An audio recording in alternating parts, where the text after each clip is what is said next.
Welcome to the last breakfast. Please enjoy the video. In this video, I will explain how to use a United Airlines kiosk. First, locate an available self-service kiosk in the airport terminal.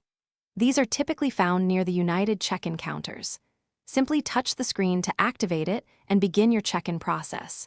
You'll then need to identify yourself by entering your confirmation number, e-ticket number, or by scanning your passport or Mileage Plus card. This usually takes just a few moments to retrieve your flight details.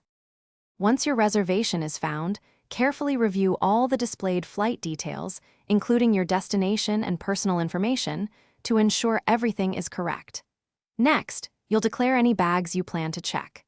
The kiosk will calculate any applicable baggage fees, which you can conveniently pay using a credit or debit card right there. After payment, the kiosk will print your baggage tags. Remember to attach one tag securely to each piece of luggage before heading to the bag drop. After handling your bags, the kiosk will present your assigned seat. If you wish to change it, you can browse the seat map and select an alternative from the available options. This is also the point where you might see opportunities to upgrade your seat to a premium cabin, such as First Class or Economy Plus, if those options are offered and available for your flight. Take a moment to confirm any changes or selections you've made before moving forward to finalize your check-in. Finally, the kiosk will present a comprehensive summary of your entire check-in process. This is your last chance to review everything before completion.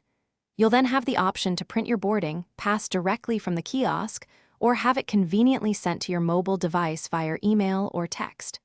Once you've made your selection, collect your printed boarding pass and any receipts. You are now ready to proceed to the bag drop area or directly to airport security. Thanks for watching. If this was helpful, leave a like and consider subscribing. See you next time.